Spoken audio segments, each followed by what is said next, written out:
Hello there, how are you again? Tanya here. Tanya's Talk of the Town. So, oh man, did you love that ballooning? It was the best. Anyway, as I said in that last video, I was going to explain how it come about for me doing a bucket list. We're going to do a bucket list video after this one, but today we're going to talk about how the bucket list come about. I'm just going to put these on, guys. You're used to me swapping glasses all the time, so we've talked about, if you go back to, for those of you who aren't regular in watching my videos, we've talked about how I had a stroke 11 months ago now, and we've talked about this being a mental health channel, and then to compound things, like just to make things a little bit more difficult when I was doing so well, I had 2 major strokes. If anybody wants to sort of know why I think I had the strokes, excuse me, go back to my second video and it will tell you about my friend passing and me being in palliative care with her and just how sad I was. So things have come a long way since then. So while I was with her at the hospital, I actually had the stroke, and well, 2 strokes I had at the same time, and ended up in hospital myself. So what I wanted to talk about was the ballooning was part of my bucket list. And I've done so much in my life that I really didn't need to make a list.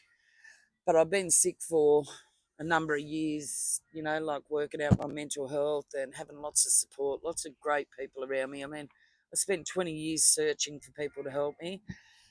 And for complex PTSD, it ain't easy for anybody. It doesn't matter, even if even if your field is mental health, you have to be pretty aware, like.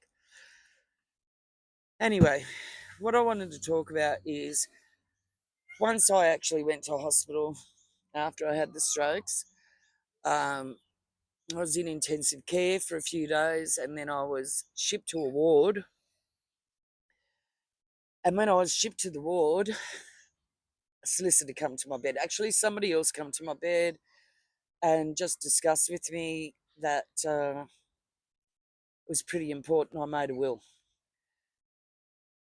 Now, I don't know, like most people, I think people have wills and stuff like that, but, I was pretty strong and, didn't really think about it. I'd thought about it for a few years, but hadn't actually done anything about it, because like everybody, thought I had an infinite amount of time, and then bang, 2 strokes out of nowhere. The thing is that the neurologists and all the doctors couldn't explain why I had the strokes. I know why I had the strokes. Go back to the video. Until this day, they can't explain where it come from. Now, they thought it was a blood clot from the heart, this, that, the other. No, I'd had all those scans well before I even had the strokes. I was minus 4% of the rest of the nation of having a heart attack. So I knew that wasn't the case. Anyway, the neurologist, their team, the stroke team, they were baffled. I was supposed to stay in there for therapy, all right, or what's it called when you go to rehab, sorry. I was supposed to go into their rehab for a month, 2 months, whatever. Anyway, by 10 days in, I'm walking around and they're just like spun out that I even am walking, let alone talking, and just telling them where they're making their mistakes. Oh, that lady over there needs something. Like, just joking, mate. They love me in hospital. I love them. They were a fantastic team. I can't applaud a team better than the St. Vincent stroke team. And the neurologist I had, Dr. Marcus, and I'm sorry, he's the stroke setting in. I can't think of his last name, but anyway, great man. And he was actually a professor, and he had a whole team. So eventually I come home and declined going into rehab. and said I would do my rehab at home. And I'm a pretty determined person and I'm a pretty strong person, you know, like I've had some knocks in my life and I'll keep getting up. And that's what I keep saying. If I can do it, you can do it. Anybody can do it if you believe in yourself. So, as it goes, I'm going to tell you about how it will come about. 3 days in hospital because they're all freaking out that they can't say that I'm not going to have another stroke, and they made it very clear to me after I come out of intensive care and I'm on the ward. They made it very clear to me that they were expecting something else to happen. So all of a sudden, a lady comes along and has a chat with me. She was amazing. She was one of the support staff in there. Shout out to you. And I'm sorry, I can't. I should have looked back on paperwork, but she'll know who she is if she ever watches this. And had a chat with me about how important it was for me to make a will and a guardianship power of attorney. You know, like was somebody in charge of you in case I had another stroke and I couldn't have my wishes met. You know, I couldn't make decisions about my own health, about, say, nursing care, or I'm not of the age to have the type of strokes I had. So, anyway, off comes this lady and she explains to me what needs to be explained, and I'm sitting there in shock, just thinking, what are you talking to me about making wills and power of attorney? I've just come out of intensive care. So obviously in my head, I'm thinking, well, they're not expecting a great result for me. And then the sad thing is, I had to get my daughter to come in, and I got her. I've got two sons and a daughter. My boys are good, but my daughter's a very reliable and honest girl. So are the boys, but she is the one that's very together. Even if she doesn't think she is, she's very together. And she is the person that I put down. So when I talk about power of attorney, power of guardianship, this is what was typed up after the hospital. I'm not going to show you the top of it. It's my name. I'm not worried about my name, but my daughter's name's there. It says appointee and then myself, and then it says enduring guardian on one, and then enduring power of attorney. I can't show you the tops because she does, I just don't want to do that, you know. So there's pages and pages of what I expect if I die. So it's a will, and then it's also somebody to be in charge to make decisions if I had another stroke and I was totally incapacitated. Anybody that I've spoken to, and I have a big team of healthcare workers around me, as well as support staff for the mental health side and then for the strokes. But anybody that sees me, my local doctor, when I've got to go into specialists, they just like shake their head. They cannot explain how I've come out pretty much unscathed. If you have a look, I didn't notice until I start doing YouTube that this eye here is it's a bit like my cat, is a bit lower than the other one. But other than stopping and starting occasionally and retrieving words, my speech is pretty good. I get up, I shower, I do all my own shit. I have to have somebody there, for certain things. Cooking, I can cook, but I've got to be very careful with knives. I've nearly chopped my fingers off a few times just trying to be independent and whatever.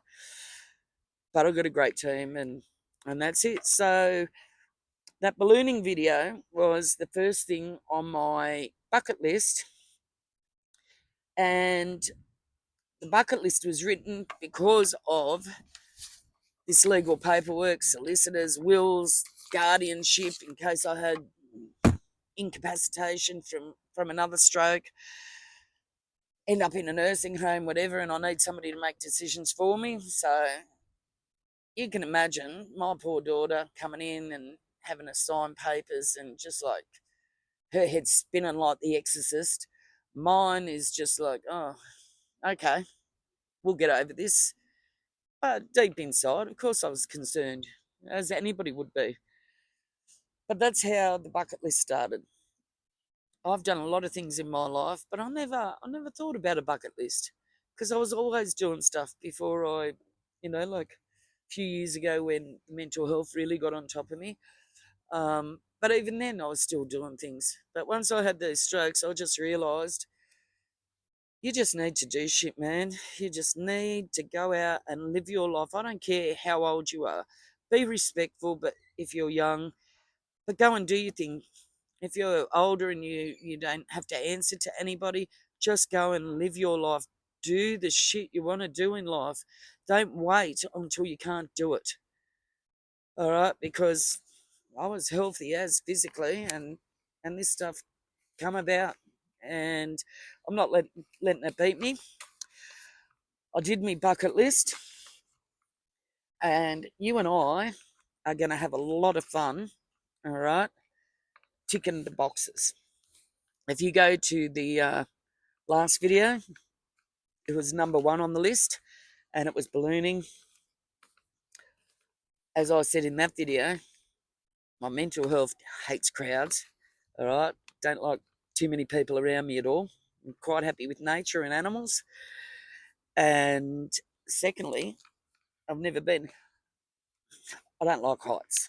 Don't like going up tall buildings and looking over balconies. And I went to Centrepoint in Sydney one time, and it was at that time the tallest building in Sydney or Australia.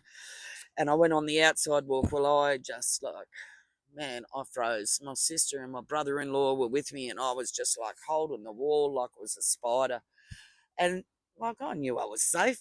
Surely I knew I was safe. I had a full suit on and a harness and ropes, and this is something they do like 10 times a day to take people out there.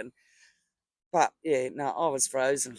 So that ballooning was a big deal to go and do that, but I was so excited because I'd made that point that bucket list is going to be ticked off until such time that I can't do it.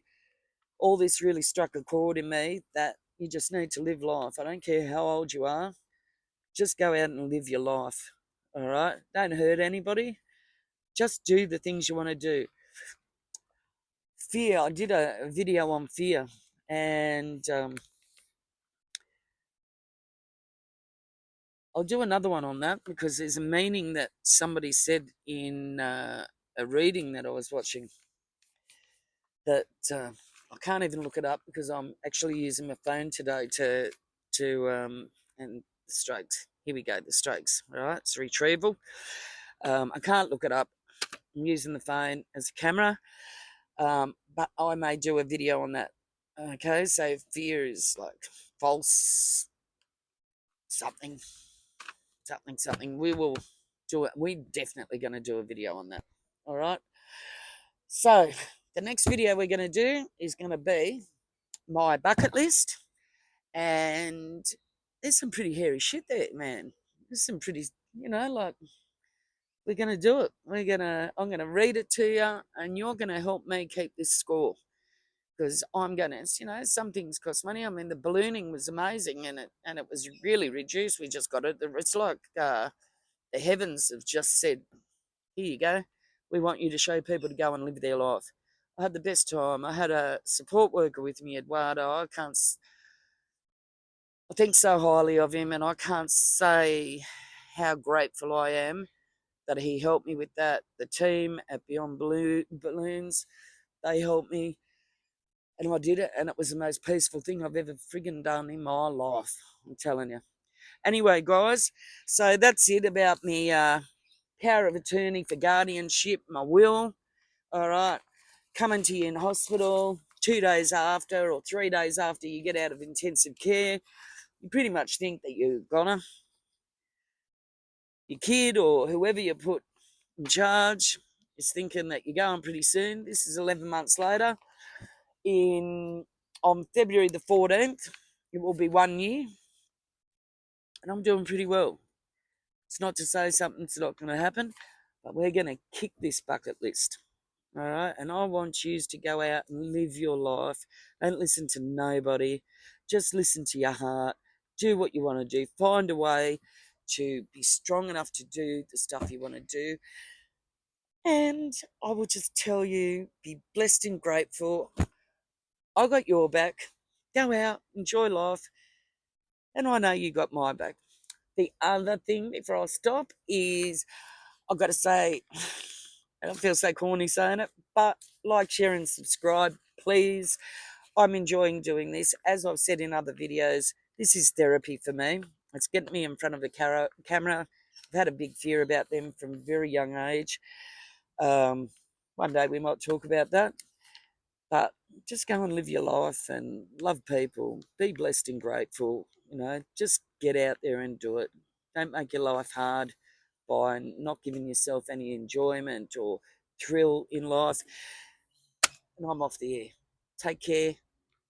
I look forward to seeing you next time. Bye.